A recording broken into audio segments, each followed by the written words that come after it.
I'm delighted to be here today as a guest of the Danube Institute to talk about current affairs. I readily accepted this invitation because for some reason I've had a long interest in Hungary. I first came here with an Anglican minister, a friend I made in Cambridge, who said, would like to follow me for a drive through Central Europe. We took an Aeroflot flight, transited through Moscow, where he happily distributed Bibles, and I did not know him when I was there. We arrived in Budapest, picked up an Avis car, stayed in a kind of Airbnb apartment, and spent 4 happy days here. It's a long time ago, 1979, and I've only some vague memories, but strong impressions of Budapest, of Esztergom, of Lake Balaton. And I'm happy that Csaba from the Institute brought me to Esztergom and Visegrad on Saturday, and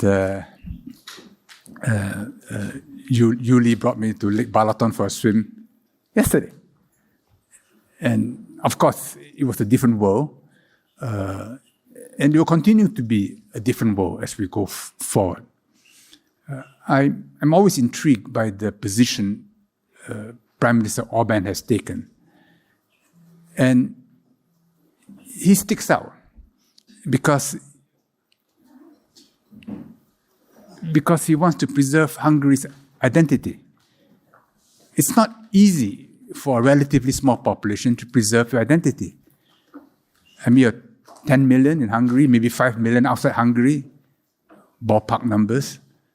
But to maintain your sense of yourself, translating books, maintaining your literature, it's not easy in an age of globalization.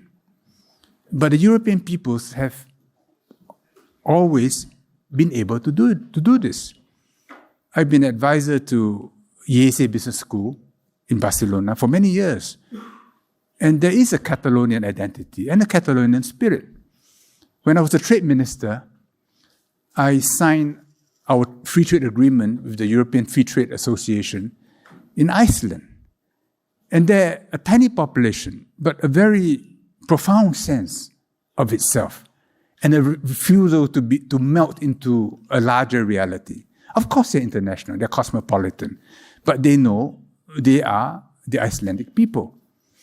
So this is Europe, with its strong sense of separate evolutions, but part of a wider co-evolution of the European peoples, which created the European Union. China stands in great contrast. There's no such diversity in China. There are regional variations, obviously, in food, in customs, in accents, in social preferences. So divorce rates, crime rates for different things. I mean, you have an atlas of that in China, and there are regional differences. But by and large, in China, 92% of the people are Han people. And Han people have one literature. I mean, Europe has multiple literatures, but China has one literature. So at the two ends of the Eurasian landmass are two separate sets of social evolution over the centuries. And Hungary is probably the most Asian of the European peoples. So you put your family name first. Now the chopsticks people can understand this. In Japan, they also put their family name first. But after the Second World War, well, to accommodate the needs of globalization, they inverted. But among themselves, they have the family name first. And the Japanese PMO a few years ago said, no, even internationally, we should put our family name first. But in practice, it will take time. But here you put your family name first. Is this just convention? Or does it reflect something deeper? It must reflect something deeper. That somehow, in your identity, the group comes before the individual. Among tribal peoples, say the Arabs, they are moving all the time. So you can't identify people by family name because we all have the same family name. So you identify by yourself by who's your father and your grandfather and your great-grandfather. Of course, there's a tribal name which comes at the end. So the Hungarian people have always fascinated me in their assertiveness of a separate identity. When I was in school, in my stamp collection, the biggest stamps came from Hungary, Magyar Posta. I don't know why, but it always fascinated me why a small country should want to have the biggest stamps of anybody else.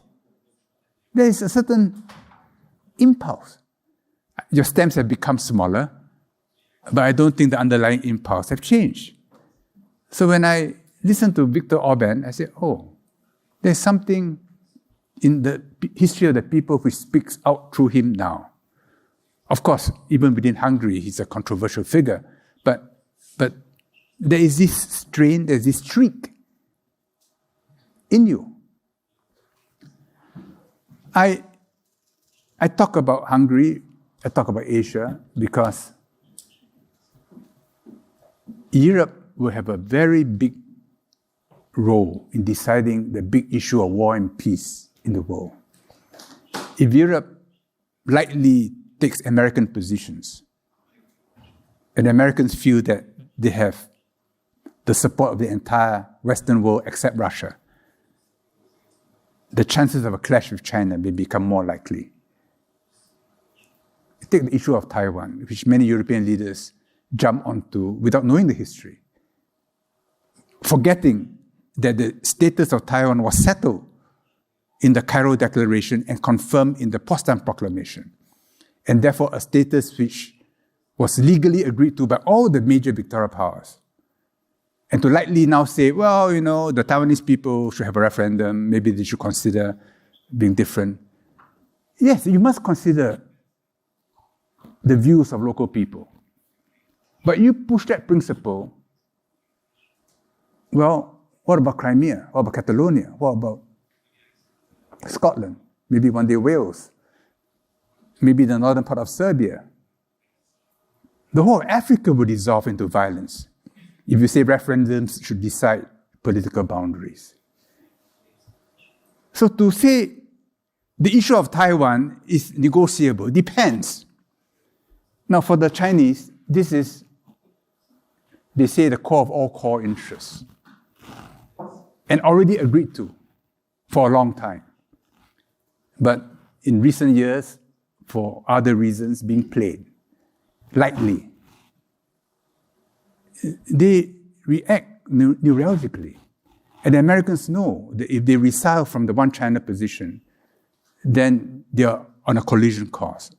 So Blinken, in his recent visit, affirmed to Xi Jinping, I think less than a day ago, or maybe a day ago, that no, we hold to that position. But in Europe, the knowledge of history has weakened. It has been an obsession with your own internal construction. The British, who used to understand distant parts of the empire intimately in order to divide and rule, they've lost that knowledge. When I was trade minister, I met a deputy minister from the UK, from Scotland, and I was shocked by how little he knew about Asia. When his forebears established, say, the underpinnings of Hong Kong, the Scottish legacy in Hong Kong, it's a profound legacy, but a younger generation would not know it. So this issue of Taiwan is dangerous because there is no deep understanding. And in the coming years, we have to anticipate a world where the Chinese GDP may equal that of the US and EU combined. It's not inconceivable. China's GDP per capita is 1/5 of the US today. If it reaches half that of the US, then its GDP would be that of the US and the EU combined, more or less. It's just arithmetic. Is it inconceivable that China's per capita GDP should reach half that of the US? But they're hardworking people. They have strong families. They're high savers. They study. They're obsessed with examinations. In classical music, there are tens of millions of Chinese students learning music in China. So it's entirely possible that the per capita GDP will reach half that of the US. If it becomes even more than half that of the US, then its economy will be that of the US, EU, and Japan combined. So we're talking about a phenomenon which is not small. Everyone will be affected. Every family, every company, whether for offensive reasons or defensive reasons. And if you are a company and you have a huge market developing, you study that market thoroughly, in detail. But if you watch how geopolitics is being managed today, about statements being made, policies being formulated about China, I look at some of these individuals and ask myself, how much do they understand China? And yet they're speaking as if China is reducible to a few stock phrases. It's an autocracy. Xi Jinping is abandoned what Deng Xiaoping advised China to do, reducing China to a few slogans, stock phrases, and thinking that on that basis you can make policy. You're bound to make big mistakes. So when I come to Hungary, being also from a small country, you have a suitably modest view about your own ability to change the world. And therefore, you have to understand the world so that you can act skillfully. So in Singapore, we know you can't change the world. You could accept the world for what it is. So we have close links to America. So we study America. We send people there. I think we understand America to some degree. We are ethnically 3/4 Chinese. And we know China is going to become more and more important to us. So we study China. And I hope European leaders will gradually deepen the understanding of China and take China seriously against its own history and civilization. I go back to the Jesuits when they went to China. I mean, when Francis Xavier told Ignatius, I will go convert China. The audacity of that decision. Of course, he failed. He didn't even reach the Chinese mainland. But when Matteo Ricci went there, he first dressed himself as a monk, thinking that the Chinese would respect monks the way Europeans respected monks. He found that the Chinese literati looked down on monks. They respected scholarship. Well, he was one of the most brilliant men Europe has ever produced, with an encyclopedic memory. So if they respect scholars, he was a scholar. He dressed as a scholar. He studied Chinese. He mastered the Chinese classics. And he knew that he could only evangelize by getting into their minds, understanding their philosophy. Translating Deus into Chinese was a difficult task. Francis Xavier took the name, which turned out to be the name of a minor Japanese deity. It didn't get him anywhere.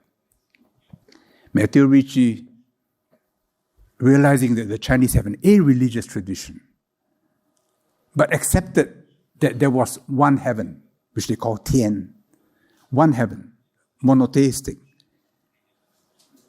that the emperor was the emperor of all of heaven, that all reality is below heaven, and that if you as ruler loses the mandate of heaven, then it is morally justifiable to overthrow you. You have lost 天命, the mandate. So God, he finally translated as the Lord of Heaven, 天主.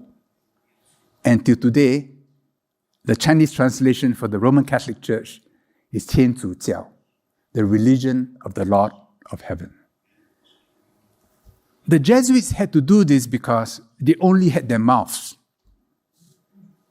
They didn't have boats and gunboats.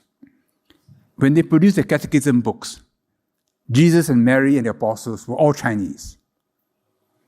How could they not be if you want to persuade the Chinese that you have a superior set of beliefs? But in the 19th century, when European missionaries had the support of guns and gunboats, Jesus and Mary became European. They had blue eyes. And Chinese revolutionaries knew that if your gods are foreign gods, then their domination of you is complete. The way Cortés was able to subjugate the Aztecs because the Aztecs believed that a white god would come to redeem them. You see? So when Xi Jinping said Christianity has to be Sinicized, the reaction in the West is, there you are, there you go again. And this autocrat wanting to sully the Christian inheritance. But this Pope thinks differently. He has a mission to reconcile with China. For 7 years, I was helping him in the Vatican on administrative reform because he wanted the Chinese. And I had lost the elections. And someone told one of the cardinals that I was available. And so I got roped in. I only found out a few years later how I was recruited into this exercise. When he went to Guadalupe and meditated on the image of Our Lady has had hundreds of apparitions around the world. But in only one did she leave her image, which was in Guadalupe. And it was of her self as a mestiza. So this was the Pope's meditation, that God appears to us not as an abstraction, but in our deepest identity.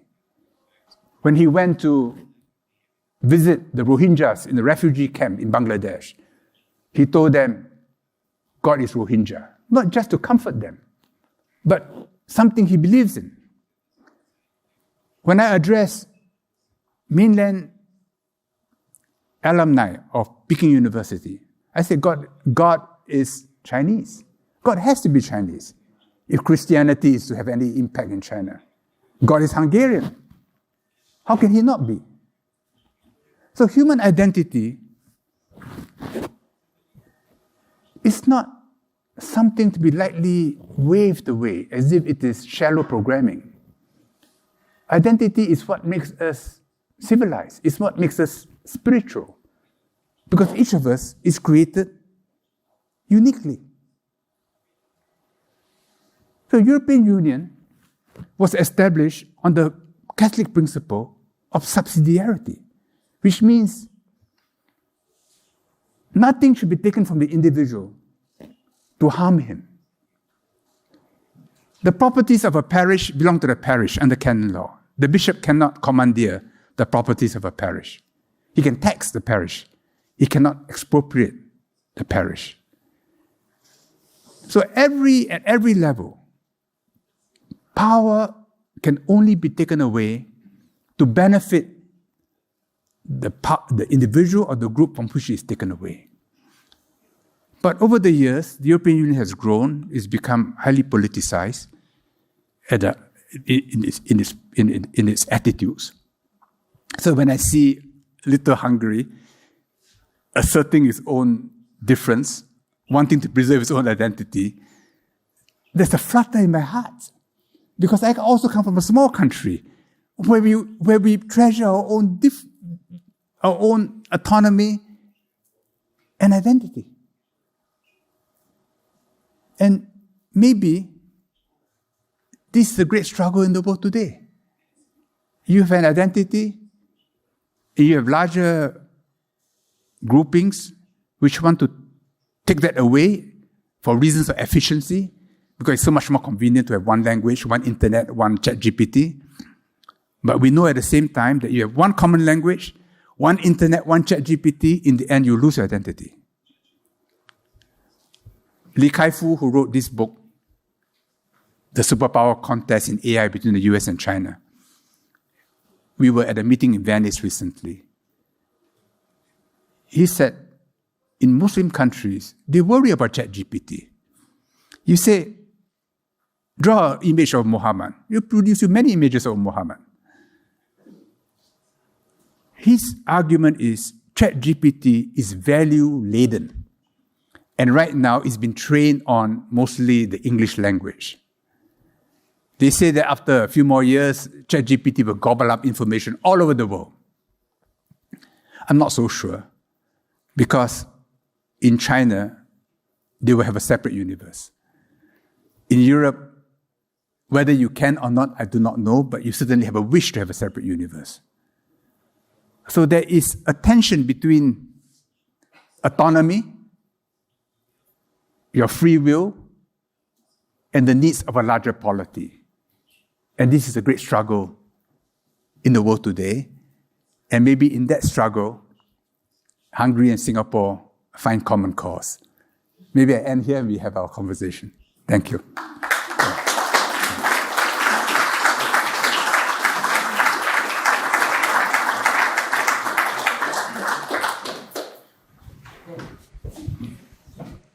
Thank you for that, George. That was tremendous. So in order to respond to your very intriguing remarks on the relationship between Hungary, Singapore, and the role of small nations, which I think is really intriguing, we're going to have two commentaries. Firstly, Choba Horvath is going to say a few things. And then Victor. So, Choba, do you want to? Is it on? Okay, it's on. So right now we can see two important diplomatic visits. One of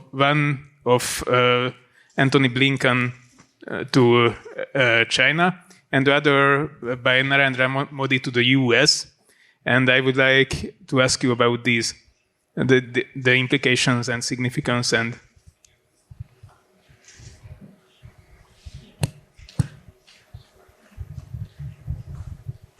I think many of us followed closely Blinken's visit. He had many hours of conversation with the Chinese Foreign Minister, Qin Gang, with the Chinese State Councillor for Foreign Affairs, Wang Yi, and then he called on Xi Jinping.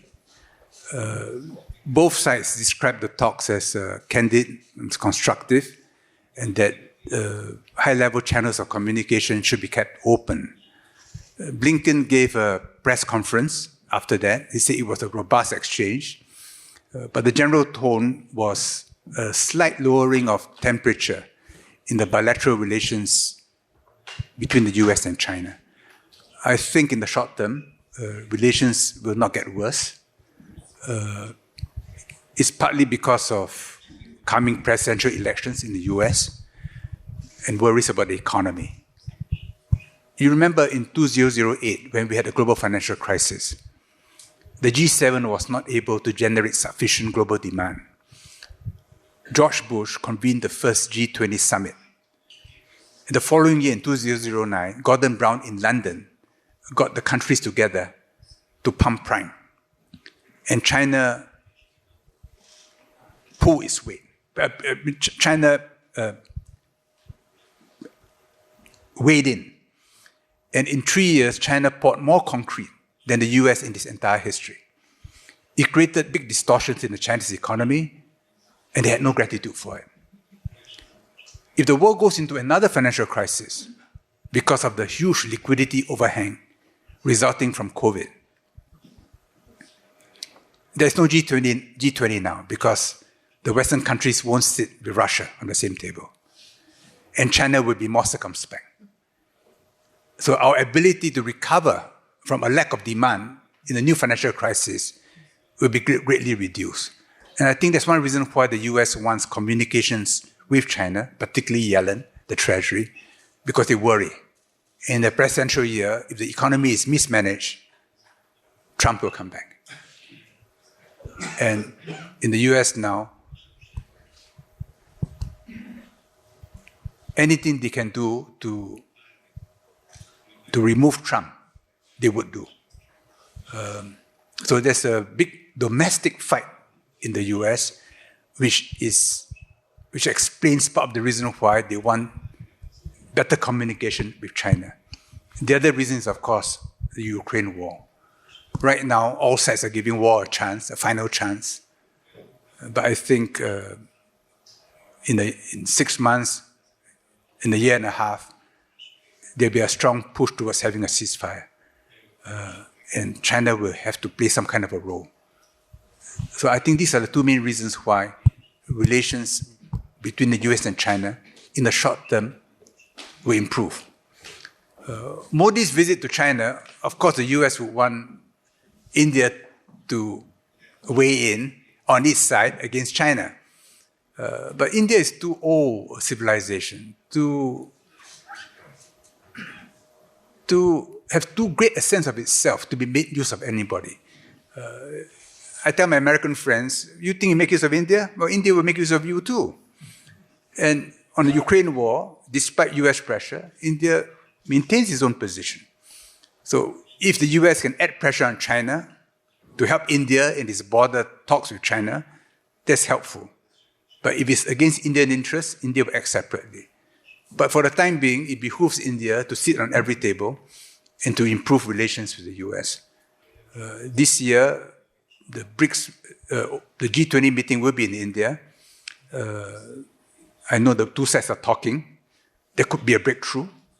Modi made a gesture of friendship in Bali, but it was just a gesture. Whether they can find enough agreement on the border to restore bilateral relations, I don't know. Yeah.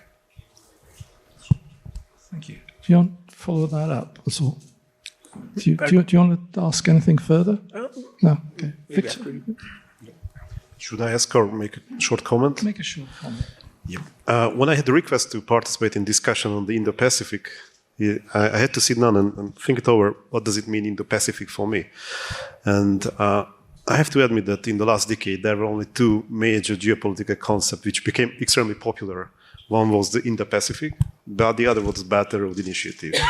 And I used to teach geopolitics, and it came to my mind that, oh, well, is it really new? Okay, currently we are talking about this. There are a lot of events like today on this issue, but are they really new? Or this is the same as we used to talk about the continental powers versus the maritime powers. And when we think about Mackinder, the axis of Russia and China, or the so-called sea power coalition led by the United States, has a kind of a resonance of this kind of concepts. So it came to my mind for me that what are these concepts are about? Is it about the global leadership? So who is going to lead the international system? The international system is in many ways seems to be sick. And if I understand well, the claim of the Indo-Pacific strategy is to maintain the rules-based international order, the open Indo-Pacific. But this necessarily means to keep the power position of the United States and maintain those alliances on the top of the hierarchy. And then it comes to my mind that what could be the role of Europe in this kind of power contest? So I very would like to ask George's opinion on how do you see what could be the role of Europe in this power context and within this framework. Do you agree with this framework that this is about hierarchy and who is leading the international order? And what could be the place of Europe in this regard? And if you already mentioned the small country perspective, what a small country like Hungary should think about the Indo-Pacific, and do we really need to figure out a strategy to deal with this changing environment? Whether we are talking about the Indo-Pacific or Quad or AUKUS, the elephant in the room is China. And sometimes China is not even mentioned in the communique, but everybody knows that the communique is about China. Why is China such a challenge to everybody? It's because of its size and homogeneity. Why are the Chinese people so homogeneous? Historically, Chinese civilization has organized more human beings than any other human group. Why is the case? Well, my belief is because of paper. One important reason is paper. For centuries, China had a monopoly of paper. With paper, you can record more bits and bytes than on parchment, on leather, on papyrus, on stone tablets. So for centuries, China had a level of information, had a level of data intensity in the way it was organized, which nobody else had. So the programmers were the scholars. Their whole life was spent on mastering the language and on writing. So brush on paper gives you orders of magnitude in terms of information storage and processing than any other form of writing material. And China had that as a monopoly for centuries. Finally, in the 8th century, in the battle in Central Asia, the Abbasids captured Chinese prisoners of war who knew how to make paper. And so in Samarkand, in Pokhara, in Damascus, Baghdad, they had paper mills. And from then on, Islamic civilization went through a huge transformation. They produced scholars, they had mathematics. By the year 1000, it reached Cairo. By the year 1002, it reached Muslim Spain. And the Muslims in turn wanted to keep it a monopoly and not let the Europeans know how to make paper. But it reached out to northern Italy. And there the Renaissance began. I was in Montserrat a month ago. For centuries, the Benedictines, the monks, maintained the coding of European civilization, painfully on parchment. The Swiss tell me that because the monasteries were most intact in Switzerland, some of the most important records were in the Benedictine monasteries in Switzerland, like St. Gallen. But once you had paper and printing, everything changed. So the Chinese have always depended on information and data to organize people. Now, Alan Turing had this insight that if you have an unlimited amount of paper, you can do an unlimited amount of algorithmic computation given enough time. And the more computation you can do, the more people you can organize. Then you see human society as a computational system. So that's the reason why China is so big. It has a culture, it created examinations, it created a meritocratic civil service, which the Jesuits informed Europe about, which created civil services in Europe, particularly the French. And when you think about that, it is because China is so big that every time it rises, it's a challenge to everybody. But will it be aggressive? I don't think it will be aggressive, because it has a deep instinct to preserve its own homogeneity. So China has always built walls around itself. It has walls, physical walls, it has walls for culture, for biological tissues, for Hollywood movies, for capital markets. And during COVID, it has the most impressive wall of all, the biological wall of China. So this is the instinct of China, that every time there's a crisis, it shuts the gates, because it has a huge internal universe and really a self-sufficient internal economy.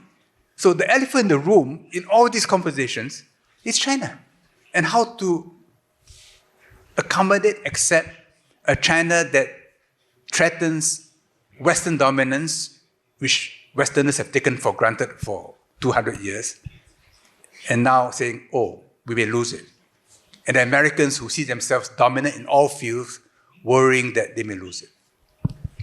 That's, I suppose the other thing that comes out of that, George, is does this mean that we're in a clash of civilizations format now? That if the international order as an institutional rules-based order is fading away, that we're now facing what Huntington called a clash of civilizations in 1997, becoming more a feature of what becomes a multipolar world, that you've got a very clear Chinese sense of a civilization, you've got a Russian sense of its own civilization, you've got an India with a sense of its own civilization, and a West that's kind of undermining its own civilization through wokeness. Do you think this is the paradigm for the world going forward? The danger in the West is you see China in your own image against your own template. So all this theorizing over the Thucydidean trap and the Peloponnesian War, that somehow China fits into a European paradigm. Of course, there's an equivalent danger on the other side, that China sees others in its own image. But it's a much smaller danger than Europeans seeing China in its own image.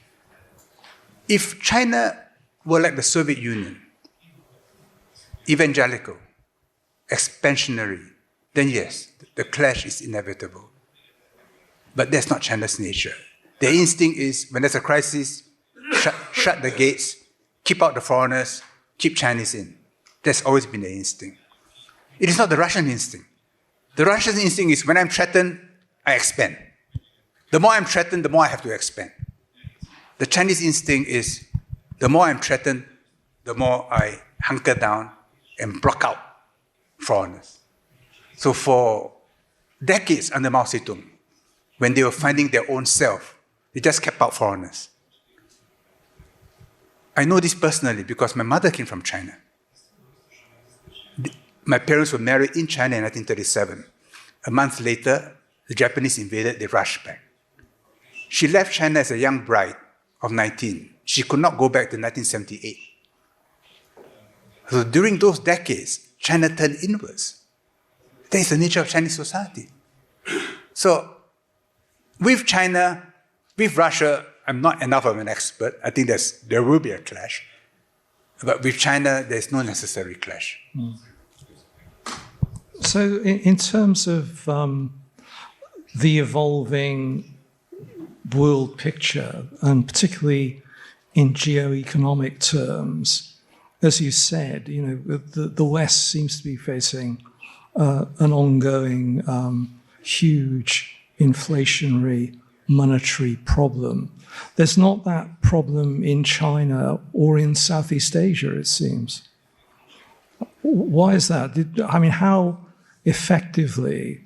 I was just looking at GDP figures for Singapore recently. Like the Singaporean economy is growing at about 3%, I think, per annum. Its interest rates are something like 4%, and its inflation is below 6%, about 5%. If any European or the Western economy had those kinds of figures, people would be jumping for joy, I think. How's Singapore done that? And I think the picture in China and Asia generally is not as bad as it is in Europe. This year, ASEAN's trade with China will reach $1 trillion. It is significantly bigger than China's trade with the US, than China's trade with Europe, than Europe's trade with America. And in the coming years, the economies of Southeast Asia and China will grow together. And that's one reason why we are doing relatively well.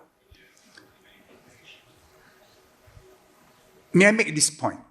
because it may surprise you, that China was the least damaged economy during COVID. China was the last country to open up, which is the best strategy in an epidemic. China had the fewest number of deaths per million than any other major country. In 2020, while the rest of us were at home behind our screens, and then ordering from Amazon or whatever, and then looking forward to the parcels which are delivered through our doors. Who made the things in the parcels? They're all made in China. So for 3 years, China's factories produced for the entire world. In 2020, China's trade surplus, merchandise trade surplus, was $510 billion. In 2021, it became $670 billion US. In 2022, when you had the Shanghai lockdown and people said that China was really in horror and confusion, China's trade surplus went up to $870 billion. China did not have to print money, unlike Europe or America or Japan. And that's why today, while interest rates are trending up everywhere, in China, interest rates are trending down. This gives the Chinese government enormous policy flexibility. And if China does well, Hong Kong will do well, Singapore will do well. Very good. The other area that you mentioned but didn't develop very much is obviously, the great problem for Europe and to some extent for China as well is the Ukraine situation. And in Britain and America, people are often skeptical about China's, sort of desire for peace in Ukraine. And yet China doesn't give Russia any armaments. And I think from what I understand of Chinese interviewers I've been involved with, they're genuinely quite concerned about what will happen if there isn't peace in Ukraine relatively quickly. I wondered what you could say further about China's role with regard to Russia and the Ukraine situation, and whether any kind of peacekeeping role it could play going forward. At an abstract strategic level, China benefits from the Ukraine war because it takes away American attention. I mean, the crosshairs, instead of being on China, has shifted to Russia. And I think that takes heat away from China. So at that level, they are a beneficiary. China is triangulating. It doesn't want Russia to collapse, because then China will be fully exposed to Western pressure. So it will help to shore up Russia economically. Militarily, it'd rather not get involved. In any case, Russia may not need it. So they rather have an intermediate position where they're close to Russia, but seen as a peacemaker. That is a very good position for China to be in, which is exactly the position they're taking right now. To be a peacemaker, to help Russia economically, to stay close to Russia, and to help develop Russia as a separate pole in a multipolar world. They want Europe to be a separate pole. They know that Europe will always be close to America. But Europe has got its own interests.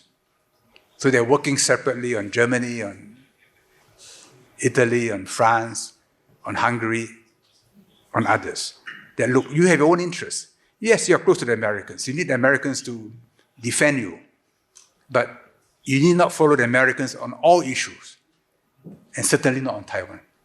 That is Chinese strategy. To have a strong Europe, to have a strong Euro, because this gives them diversification.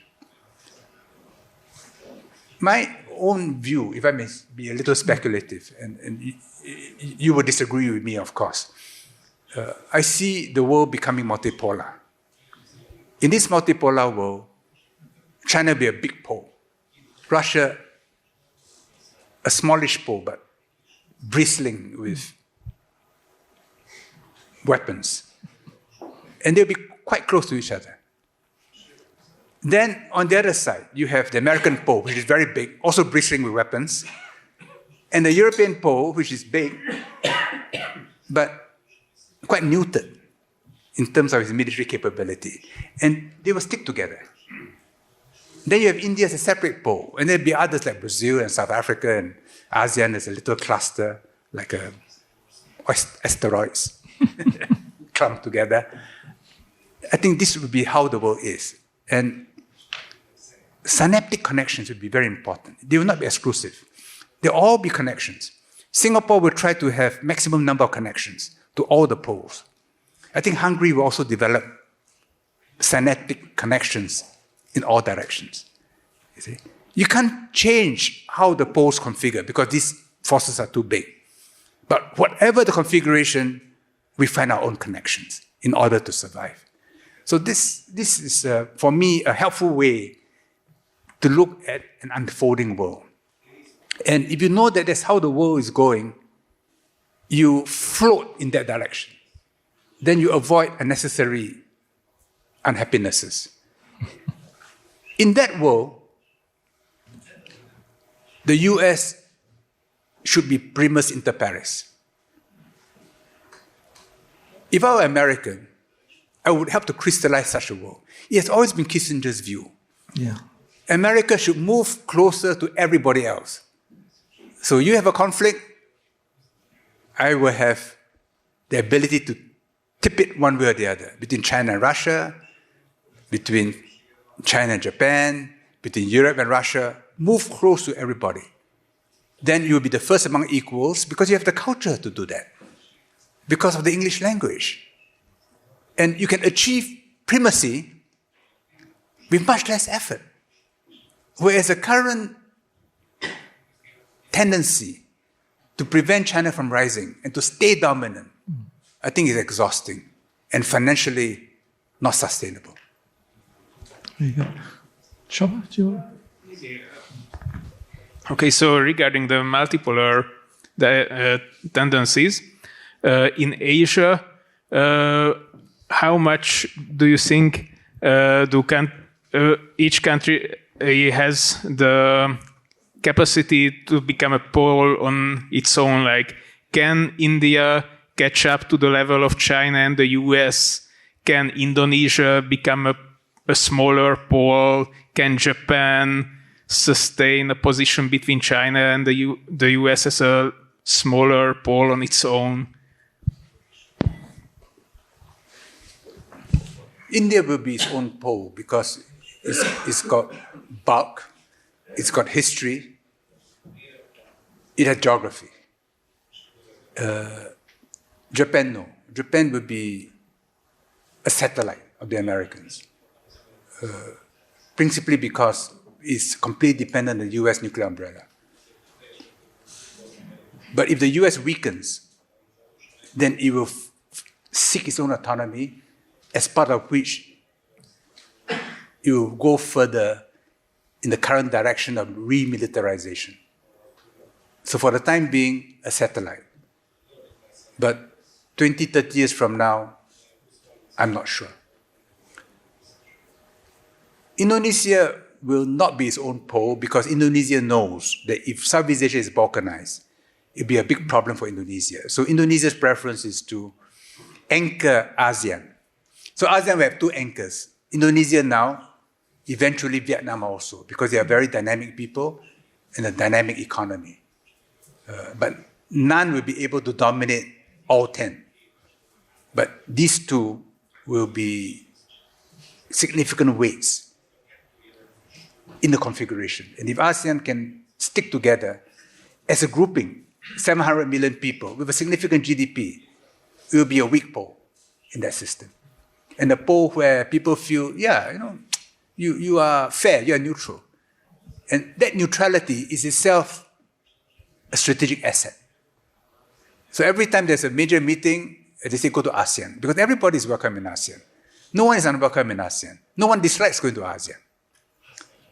So when the US met North Korea, Trump met Kim Jong-un, both meetings were in ASEAN. ASEAN provides a neutral platform around which all the major powers, Europe, China, US, North Korea, South Korea, everybody sits around the same table. And that's ASEAN's strength. ASEAN's weakness becomes its strength. And to that extent, it can be a weak pole. Yeah. Well, we discussed multipolarization, and I would like to ask your experience, because in Hungary, if I understand well the situation, the Hungarian government tried to maintain this multi-vector foreign policy. And how do you see, is it still possible to maintain it? And Hungary is part of the NATO and also part of the European Union. How do you think, how can a small country can achieve this? Well, within Europe, you have to find allies. And right now, I think in France, in Macron, there's a kindred spirit. Yes, you play subtly. I think Hungary would be better off if it keeps a lower profile. But I'm told that for Hungarian people, it's impossible. So, well, but sorry, we are setting the narrative.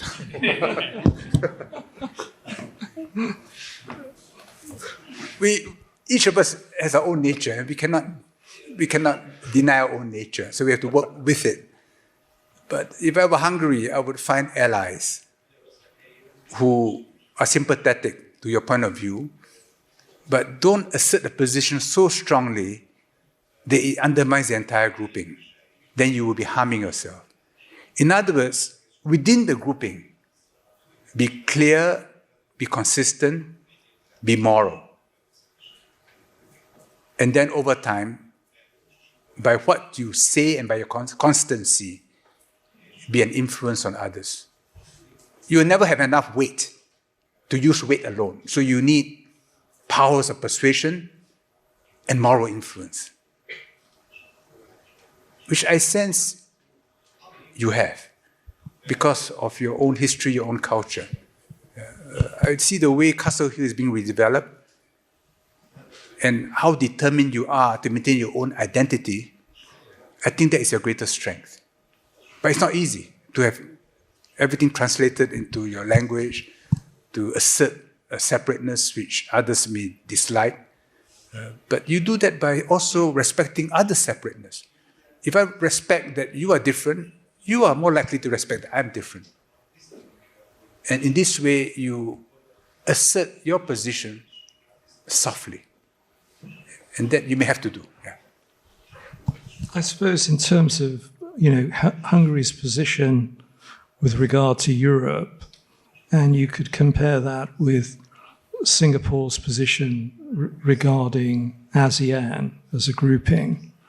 The difficulty with Hungary is that, unlike ASEAN has a treaty of amity and cooperation which excludes other members interfering with the internal affairs of states within the grouping.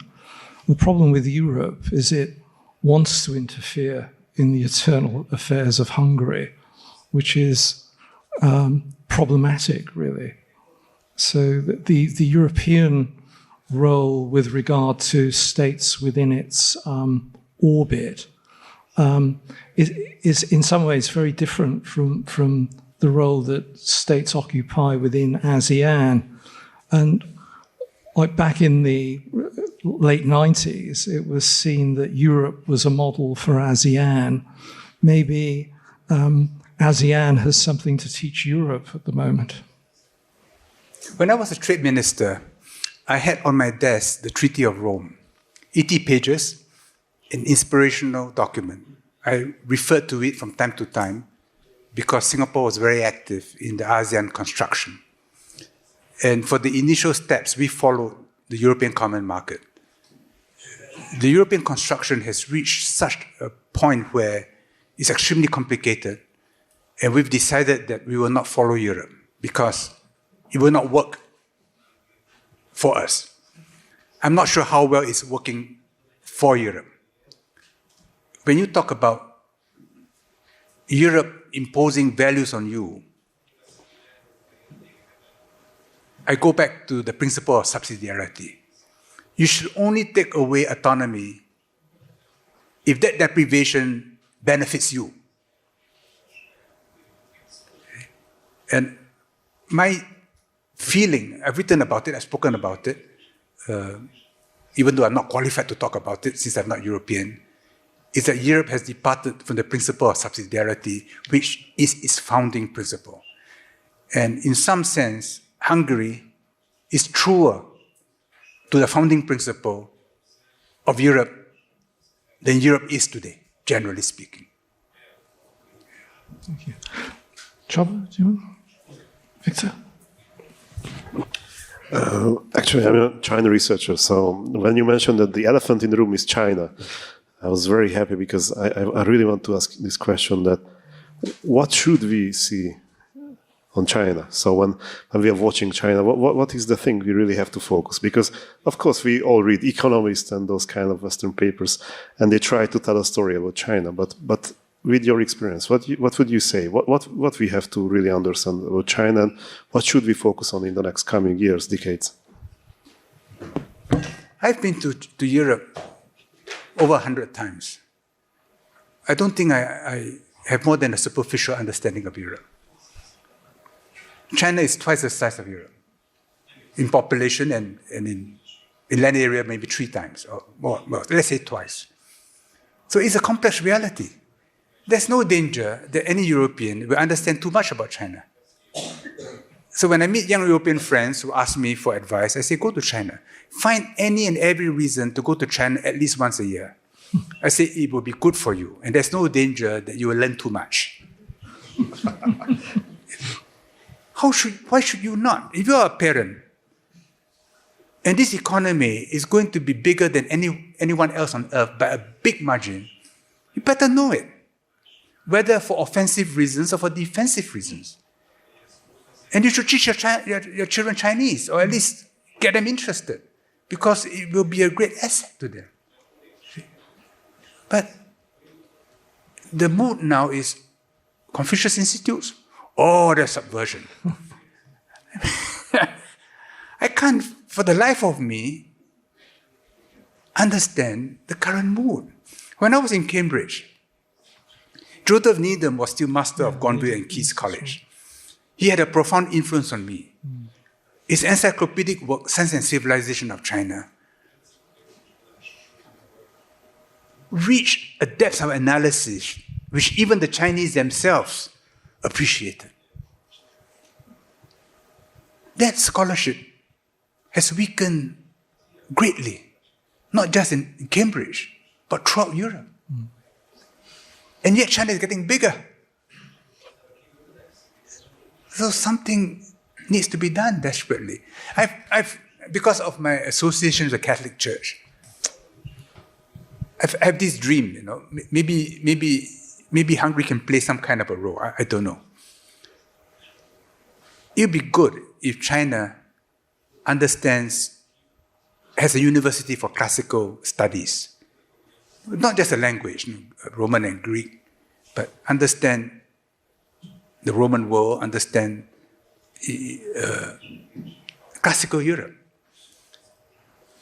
And Europe in turn helps China, and China in turn helps Europe develop a university for understanding China.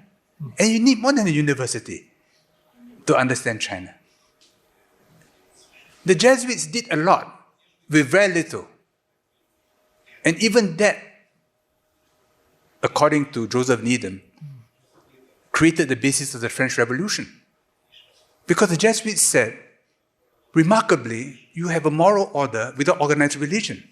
How could that be possible? Because it was never in the European experience. So he wrote about it, translated the Chinese classics into Latin. According to Needham, the French encyclopedists, men like Voltaire and Descartes, when they read all this, they said, yes, That's our answer to the Catholic Church domination, the Catholic mind suppression of independent thought. And it began a period of de-Christianization. But beyond a point, de-Christianization is very dangerous because you cut off your own legs. If you're not rooted, how do you change? China, in its transformation, keeps on going back to its own history. So the more your branches grow, the deeper your roots go. But the current mode of Europe is you chop off your legs. I said, this will help me to change. To me, that's very dangerous. So when I was briefed on Castle Hill, and why the Hungarian parliament is neo-Gothic and not neoclassical, I say there's a certain wisdom in the way your leaders think. Because don't lose your roots. You lose your roots, you'll be swept away. You'll be cast aside. Now, I do Tai Chi. I think you're familiar with Tai Chi. Tai Chi has a certain principle that the more rooted you are, the freer you are. If you're not rooted, you lose your balance. If you're rooted, you can do pirouettes and maintain balance. So rootedness is very important. Anyway, this is just a view from afar. I feel embarrassed to talk about this because I know very little about Hungary. I just have a slight sense of you, which I like. and I'm just giving you my impressions. Well, I think they're fascinating. No, forgive me if I speak out of turn. So George has made some very intriguing pronouncements. I wonder if there's questions from the audience. Hello, good evening. Alex Stemp. I've really enjoyed your discussion this evening. Thank you very much. It's been most illuminating. You mentioned briefly about Donald Trump, but just very briefly, like halfway through this. But I want to know, because the West is at such sort of crossroads, if the election next year in the US goes to Trump, or if it goes to Biden, any Democrat, how does that affect world affairs from your perspective? Thank you. The biggest uncertainty in the world today is not US-China relations. It is what is happening in the US itself. And the fight between the two sides has become increasingly acrimonious. And they no longer see themselves as a college. This is almost an intellectual civil war, an ideological civil war. And in the last 3 years, millions of firearms have been purchased in America. And these firearms are not to be used against China or Russia. They are intended to be used against fellow Americans. The manner in which the politics have become so divided, I think frightens everybody. And all of us, Hungary, Singapore, Europe, China, think about it. It's one of scenarios. Trump returns. What does it mean? Now, he's capricious. He's outrageous. He's a liar. But I was told by a Democratic senator, an old friend of mine, who has crossed swords with Trump before, that there are certain core positions inside Trump, which has never changed. He said these are the 4 core positions. He's against free immigration. He's against free trade. He's pro-business. And he's against war. Well, I think it's a fair position to take, that you should be against the free movement of people. Because beyond a point, people say, hey, this village is no longer mine. I'm no longer welcoming strangers. The strangers have taken over the village. So today, if you go to London or Paris, you have that feeling. The migrants have taken over the city. And the Chinese, they don't want Beijing and Shanghai to be like London and New York. They like their own homogeneity. The way you like your own homogeneity, in Hungary. On Sunday, when my wife and I wanted to attend Mass, we were interrogated. They said, no, you know, it's a long service. You cannot come out. My wife said, look, I'm a Catholic. She showed her crucifix. So someone intervened and said, no, they're dignitaries, you know. So grumpily, we were admitted into Mass. I thought, it is a bit much, you know. I've never had that kind of a unwelcome in other churches in the world. But maybe it's part of the Hungarian character that you want to preserve your own identity. But this is a struggle in America. Free trade. Well, beyond a point, free trade will benefit some people, they become very rich, but other people will be thrown out of work. And if you don't have a long view, you will end up destroying capabilities. So in the US today, manufacturing is in decline for a long time. Being pro-business, I think few of us will quarrel with that. Being anti-war, I think all of us should be happy. So I don't see the return of Trump as an unmitigated disaster at all, but it will certainly stir the pot. And all of us are imagining it in order to be prepared for it. Great, thank you. There's a gentleman at the back and one in the row in front. There's been a lot of talk about the Ukrainian war, but none so positive that you mentioned that, according to the gentleman's understanding, you suggested that within the course of a few months, there would be a push for peace negotiations. What makes you believe that? And if you could elaborate on it, he would be grateful. I was just repeating Kissinger. He thinks that by the end of the year, there could be moves towards negotiations. And I was wondering why he chose the end of the year. At the end of the year, what happens on the battlefield will happen. Then in the US, domestic politics will preoccupy both sides. If in the coming months, Ukraine has a great victory, they must know when to stop. Because if they don't stop, Russia will have to move again. And the world will go closer to the brink. If Russia makes progress on the battlefield, I hope they know when to stop also. Because if they don't stop, there'll be a new round of escalation. And we'll also move towards the brink.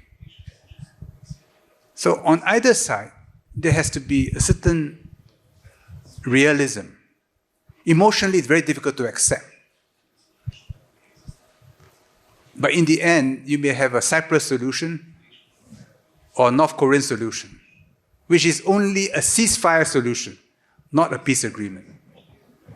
I doubt if there'll be a peace agreement for decades to come. Because Europe and America cannot accept Russia winning, and Russia cannot afford to lose.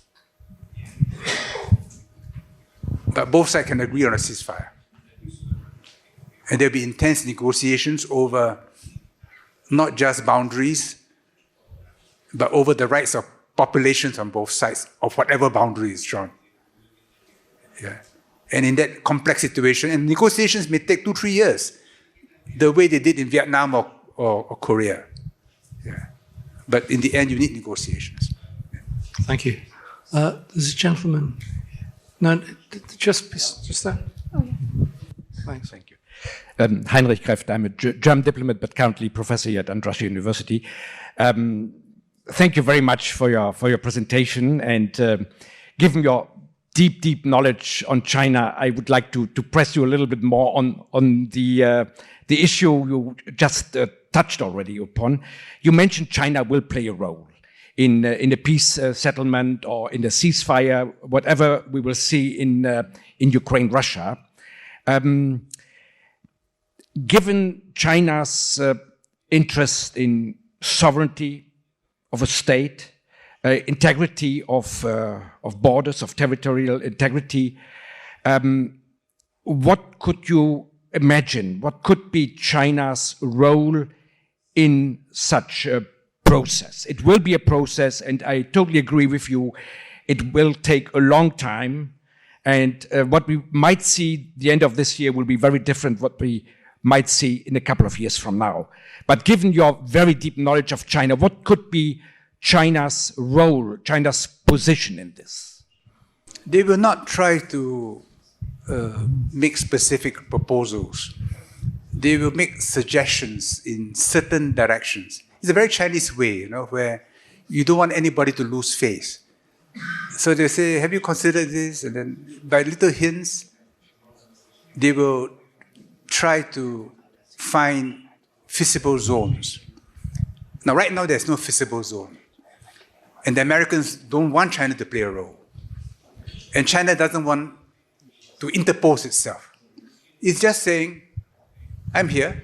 If you think I can help, I will help. If you don't think I can help, it's okay. It's okay. If South Africa, if Brazil, if the Pope wants to help, well, maybe they can help. And maybe we can help together. That's the kind of position China takes. But China has one advantage. It can put money. It can rebuild infrastructure. You see? And that will make any solution easier because you can help people. Yeah. Okay. That's how I see them playing a role. Thank you. There's one question. Can you make it quite quick? We've only got about 5 minutes left. Certainly, yeah, thank you. There was a lot of talk about China, about the US and Europe, but much less about Singapore. The founding of modern Singapore, Lee Kuan Yew, is considered to be a great statement. And if you could elaborate what memories you treasure of him and what you think made him such an outstanding statement. Thank you. You're talking about Lee Kuan Yew? Yeah. What made him outstanding? He had range. He could go into great detail on a specific subject, like greenery, like the environment. And he also had a sense of history. I don't think he was not a historian. And neither did he have a deep knowledge of history. But he had a sense of history. And he had a sense of China. Above all, he was a political realist. Yeah. I'm writing my third book of musings will be published at the end of August. I have 2 chapters on working with Lee Kuan Yew. So in it, I said, my own sense of him is when he interacts with somebody, the first step in his algorithm is what is a power relationship. I've seen him deal with his political enemies. I've seen him deal with US presidents, Chinese leaders. I've seen him deal with service staff, drivers. And with him, the power relationship comes first. He adjusts to the power relationship. If I have power over you, I can be very polite. Because you will be polite to me anyway. When he deals with America, he knows that he's dealing with big power. But he's not going to be steamrolled over. Yeah. But he's a complex figure. And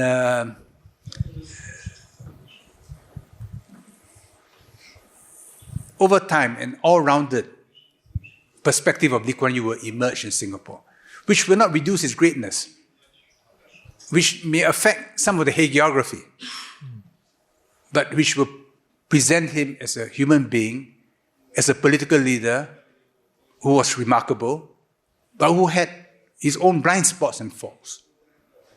Yeah. That's interesting because you mentioned the Thucydides trap, and that was a very Western perspective. But the theorist that produced that was Graham Allinson, who also thought Lee Kuan Yew was the greatest statesman of the 20th century, which is quite interesting. Last question. Hi, I'm Ivan Wagner. You've been around the world, know a lot of civilizations and cultures, but let's stay in Singapore. What are you most proud about to be a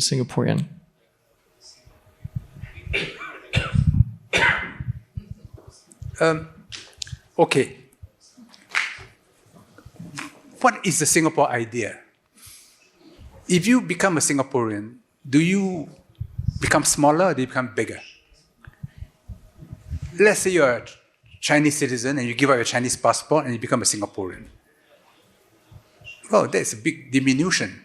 No? If you're European, you become Singaporean because we don't allow dual nationalities.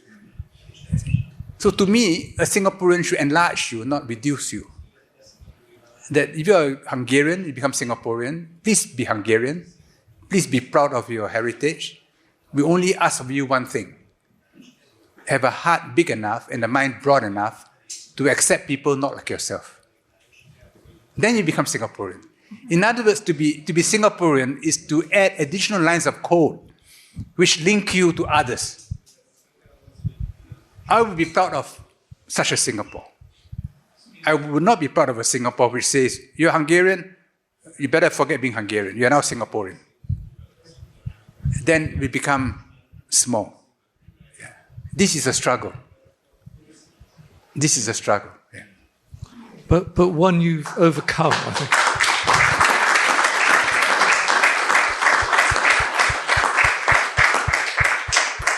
Well, I think that draws proceedings to a close. That was obviously the audience didn't have to ask to applaud you.